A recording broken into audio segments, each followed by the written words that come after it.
Fellow Kenyans, today is my last opportunity to address you as your president. Since independence, we have every 5 years, without fail, reaffirmed our democratic credentials. And we have done so by returning to the people, the sovereign of our nation, for a mandate to serve. We have, in this context, put our nation on consistent and predictable journey of deepening and maturing our democracy. Tomorrow, I will emulate that honored tradition and hand over the mantle to my successor, Dr. William Samoei Ruto, and I am profoundly grateful for the honor and privilege that you bestowed upon me to serve as the 4th president of this great republic of Kenya. In my service to you, the people of Kenya, I was supported by a cabinet, principal secretaries, holders of constitutional offices, security agencies, our ambassadors and permanent representatives, in all our missions abroad, and indeed by all public servants. But most importantly, you, the people of Kenya, have walked with me each step of the way, cheering me, but also chastising me as the occasion dictated.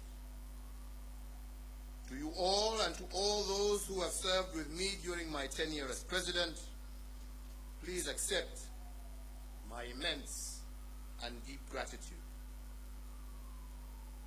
So, fellow Kenyans, tomorrow's inauguration, the last step in a process of electioneering, is a moment for us to come together as one people to pursue the promise of Kenya as destined by God.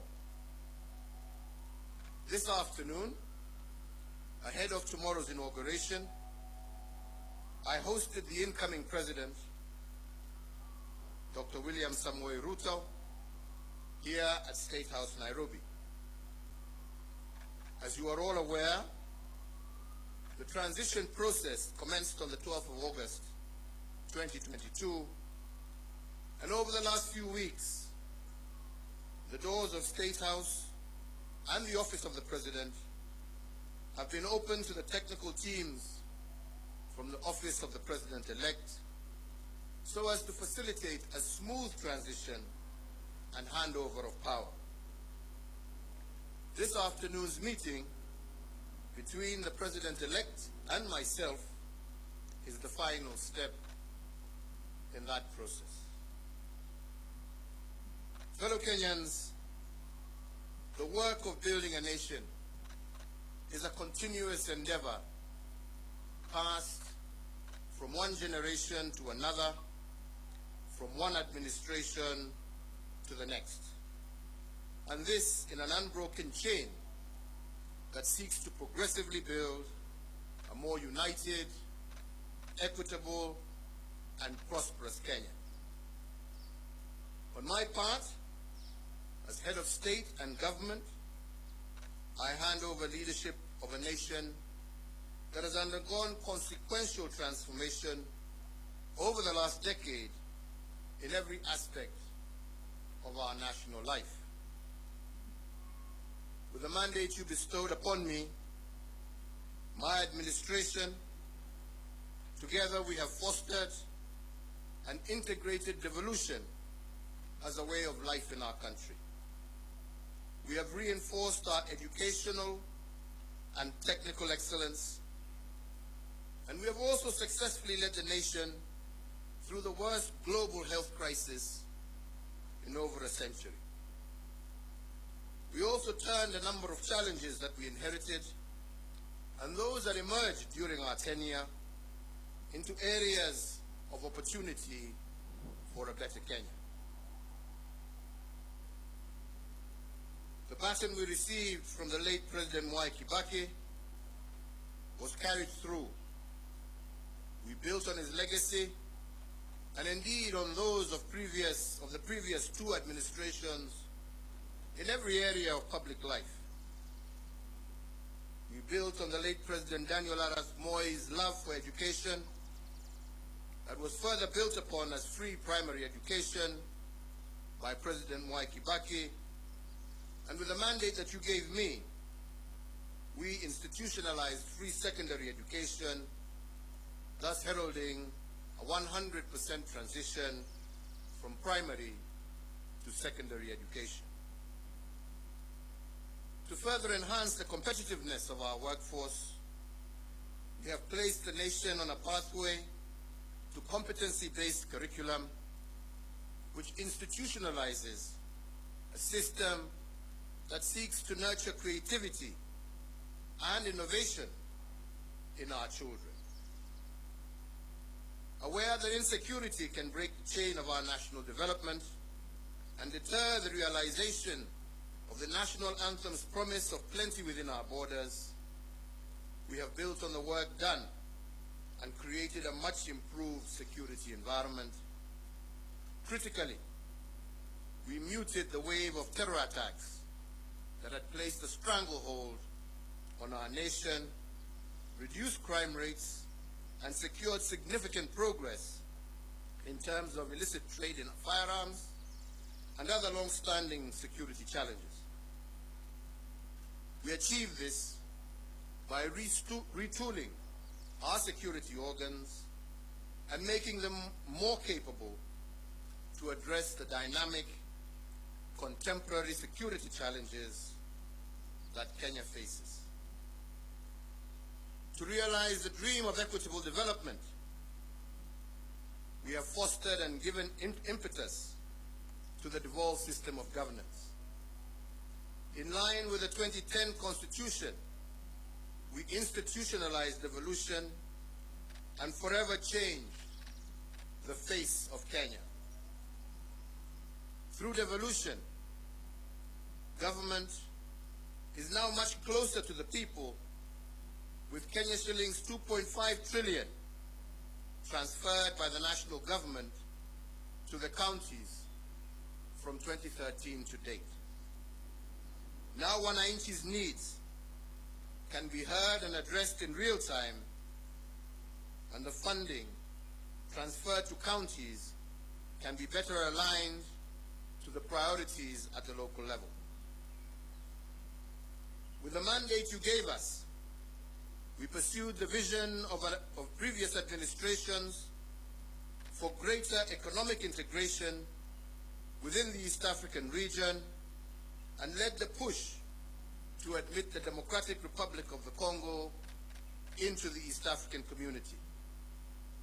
With this singular move, the East African Community Common Market grew by 90 million people, yielding an expanding market of 300 million persons and the consequent enhanced opportunities for Kenyan enterprises.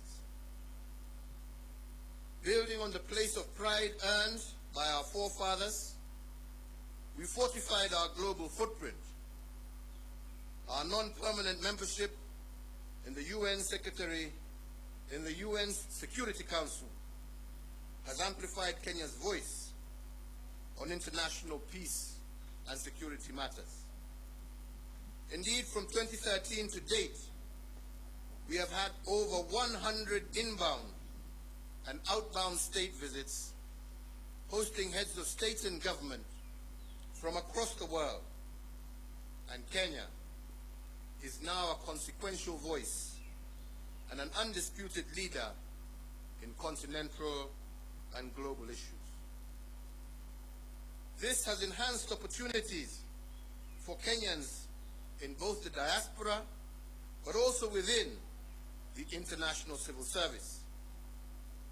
As a consequence, diaspora remittance have increased tenfold over the last decade, and they now stand at an all-time high at over Kenya shillings 400 billion per annum, as of 2021, surpassing some of our traditional exports as foreign exchange earner. We have also built on the aspiration of the independence generation to foster inclusivity and gender parity. We have furthered the pioneering spirit of the second administration that elevated women leadership, and in an unbroken chain built on the progress made under the third administration, and we have vastly expanded women's participation in governance and significantly increased the number of women in cabinet and in senior ranks of government as well as our security organs. Indeed, we have built on President Mwai Kibaki's path-breaking investment in infrastructure. We hand over 11,500 kilometers of newly tarmac roads under our administration, doubling the number of kilometers constructed from the dawn of the Republic to 2013. My administration has upgraded Kenya's infrastructure in terms of roads, ports, bridges, fiber optics, power generation and transmission, and as a result, Kenya now stands out as an investment destination of choice and a continental as well as a global hub. In enhancing service delivery, with the mandate you gave us, we also transformed the way government services reach the Mwananchi.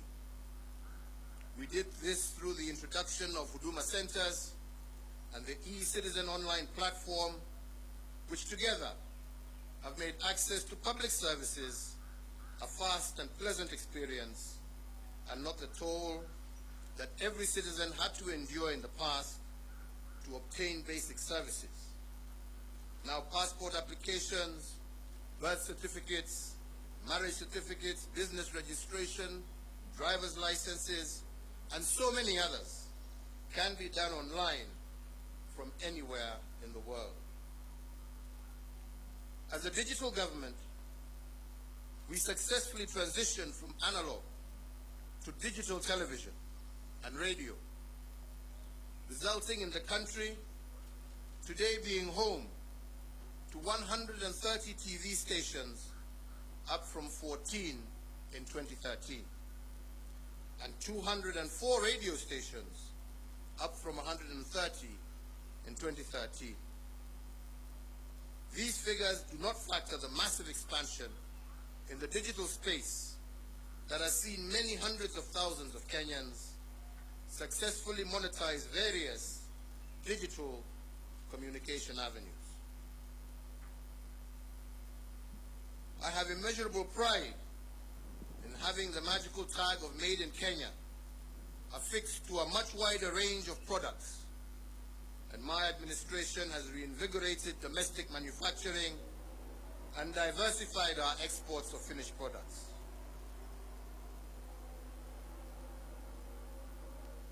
From my predecessor, President Mwai Kibaki, we picked up a country that was the 12th largest economy in Africa to its current position as Africa's 6th largest economy. We have almost tripled the wealth of our nation from a GDP of 4.5 trillion in 2013 to close to 13 trillion currently. Consequently, the income per capita also rose sharply from Kenya shillings 127,065 per person in 2013 to Kenya shillings 245,045 per person in 2021.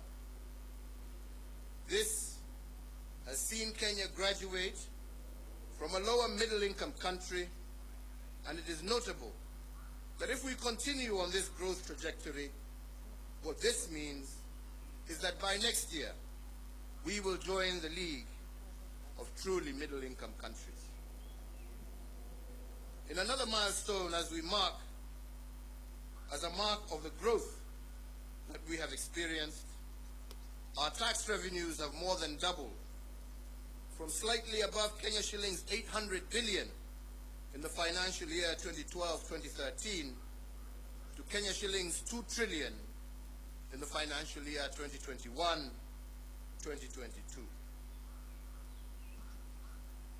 The dream of our forefathers was to rid the country of disease, ignorance, and hunger. And to bring the nation closer to this goal, in addition to the educational gains I highlighted earlier, we have connected more than 13 million Kenyans to clean water and registered a 400% growth in the number of Kenyans issued with NHIF cards, with 17.1 million Kenyans currently issued compared to 4.4 million issued as at April 2013. To enhance access to healthcare, we have constructed countrywide an additional 1,912 healthcare facilities across all levels of care, representing a 43% increase in the total number of public health facilities in the country. These facilities range from the recently commissioned modern state-of-the-art Level 6 Kenyatta University Teaching, Referral and Research Hospital to health centers and dispensaries at the village level. So, fellow Kenyans, every administration has added arrows to our national quiver in energy production. When I took the oath of office in 2013, Kenya's total grid was 1,300 megawatts. This now stands at 2,700 megawatts. But even as we doubled power production, we ensured that our exploits did not break the intergenerational chain of sustainable development. Thus, 80% of the power that Kenya generates is green energy, propelling Kenya to an unenviable position as a continental leader and a pioneering global role model in the generation of green energy. To share in this plenty with all Kenyan families, we have tripled the number of households with access to electricity by connecting an extra 6.3 million households, up from 2.3 million households in 2013. So I therefore hand over in an unbroken chain a country that has connected more people to electricity, more homes to electricity, than any other country in Africa over the last decade. We also heeded that intergenerational call to be conscious, to conserve our heritage and splendor, so as to pass it on to future generations in as good a state as it was given to us, if not better. We have done this by leading a planting campaign where 1.34 billion trees have been planted, moving our forest cover from 6.99% in 2013 to 8.83% in 2022, and increasing our tree cover from 12.3%, thus surpassing the set constitutional threshold of 10% in a record 5 years.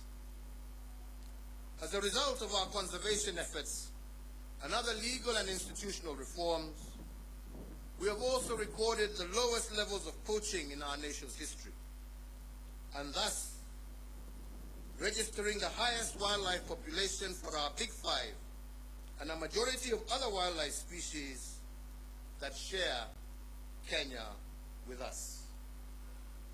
So, fellow Kenyans, while we have made remarkable progress, it is also important that I note and appreciate that building a nation is a journey.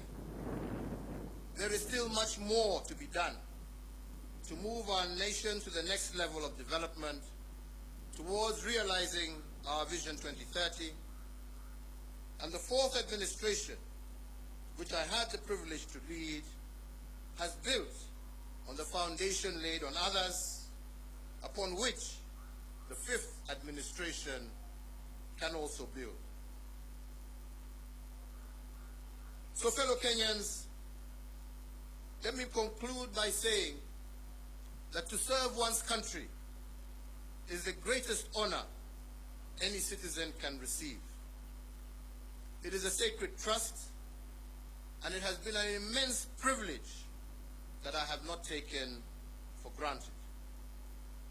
I thank you all for the immense opportunities you have awarded me to serve in various public roles over the last 2.5 decades, which have included, amongst others, Chairman of the Kenya Tourism Board, member of the Jomo Kenyatta University Council, Chairperson of the Disaster Emergency Response Committee, a Member of Parliament for Gatundu South, a Cabinet Minister serving in the Ministries of Local Government, the Ministry of Trade, the Ministry of Finance, the Leader of the Official Opposition, Deputy Prime Minister, and as the President of this Republic for the last 10 years.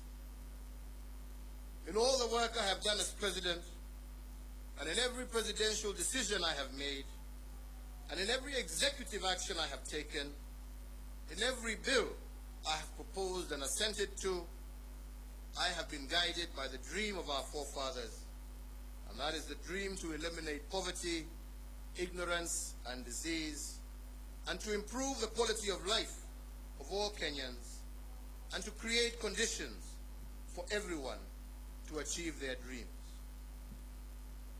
As a hallmark of our democracy, therefore, I will tomorrow, before God and you, my fellow countrymen, hand over the instruments of power to our new president at the Moi International Sports Center, Kasarani. And with that, the fourth administration will come to an end, and the tenure of the fifth administration will begin. My entire family and I join all Kenyans in wishing the very best to our next president, Dr. William Samoei Ruto, and extending to him our warmest congratulations for receiving the mandate of Kenyans to lead us as our fifth president. And so, Mr. President-elect, as you walk the path to your inauguration and beyond, you will be the president not just for those who voted for you, but for all Kenyans. In the prophetic words of our national anthem, we are summoned to purposefully dwell in unity, peace, and liberty, working hard and together so that plenty may be found within our borders. I therefore wish and pray for your success, as your success will be Kenya's success. I thank you all. May God bless you, and may God bless this great Republic of Kenya. Asante sana.